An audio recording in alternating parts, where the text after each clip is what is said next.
Hello guys, all trader and investor. তো ছোট্ট একটা অ্যানালাইজ দেখাবো। আমি সর্বপ্রথম গোল্ডের চার্টটাকে ওপেন করব ট্রেডিং ভিউয়ে।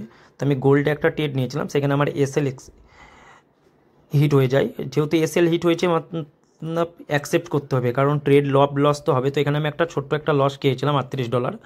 তারপরে এসএল হওয়ার পরে আবার উপরে গিয়েছিলো, তো আমি ওটাকে পজিশন কাট করে আমি বিটিসিতে ট্রেড করব বলে তো জাস্ট বিটিসির চার্টটাকে ওপেন করব।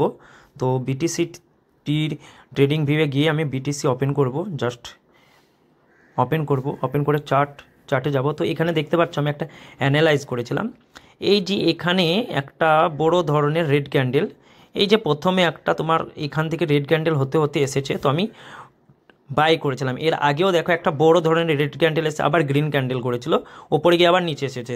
সেই প্রপোজালে আমি ক্যান্ডেল দেখে আমি একটা বিটকয়েনে বাই করি, কিন্তু বাই করার পরে আবার নিচে এসেছিলো। আমার এসএল ছিল কিন্তু 1,06,800 সামথিং, আর টার্গেট ছিল 1,07,400 কি 450 এরকম গেলে। তো জাস্ট দেখবে আমার টার্গেটটা 1,07,225 কিনে বাই করে 1,07,396 আমি সেল করেছি, মানে 101। তো আমার $38 যেটা লস ছিল সেই লসটা রিকভার করেও আমার $62 প্রফিট।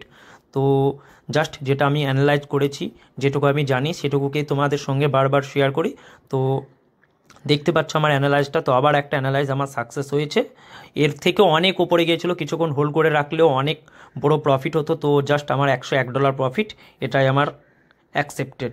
কারণ ট্রেড করতে গেলে টার্গেটকে সবসময় মেনটেনেন্স করতে হবে, এটাই হচ্ছে ট্রেডারের একটা সর্বপ্রথম